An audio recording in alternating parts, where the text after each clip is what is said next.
Alors ce soir, nous allons parler de Zacharie 14, c'est-à-dire le jour de l'Éternel. Alors, à l'époque, la Jérusalem était en captivité, mais Dieu délivra un reste, c'est-à-dire le tiers des Juifs, 144 000. Normalement, 432 000 Juifs devaient être sauvés à l'époque.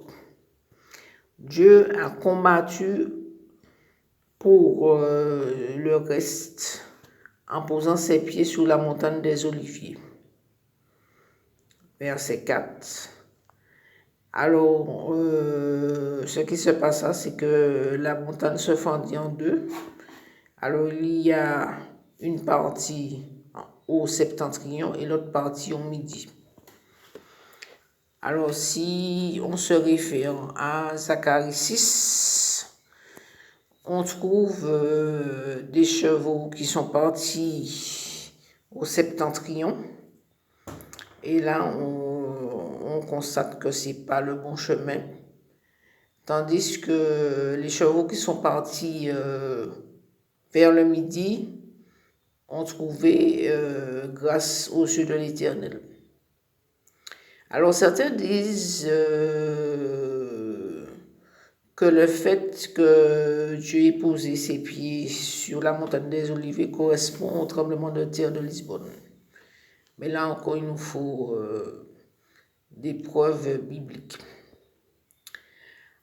Alors, il est dit au verset 5 exactement, « Vous ferez comme vous avez fui devant un tremblement de terre. » Le jour de l'Éternel, il est dit que c'est un jour de froid de glace, qui sera ni jour ni nuit. Il en sera ainsi en été, comme pour le retour de Jésus, donc ça se fit en été. Il est ajouté également en hiver, et là, si on suit le calendrier juif, il est précisé de quoi il s'agit.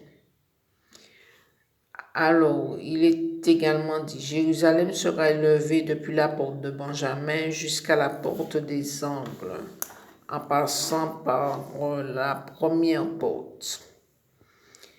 Jérusalem sera en sécurité, finalement.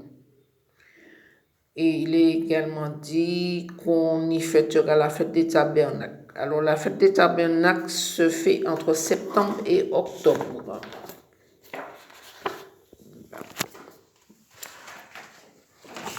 Alors,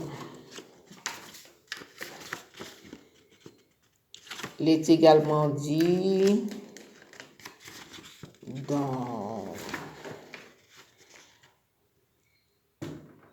dans le verset 21 qu'il n'y aura plus de marchands dans la maison de l'Éternel ce jour-là.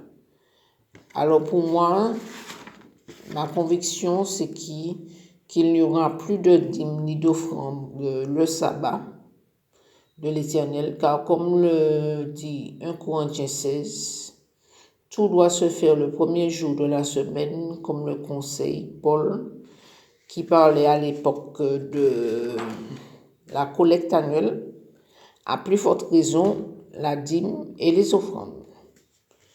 Donc, je vous remercie de votre écoute et puis je souhaite que Dieu m'inspire pour d'autres révélations. Que je vous garde. À bientôt.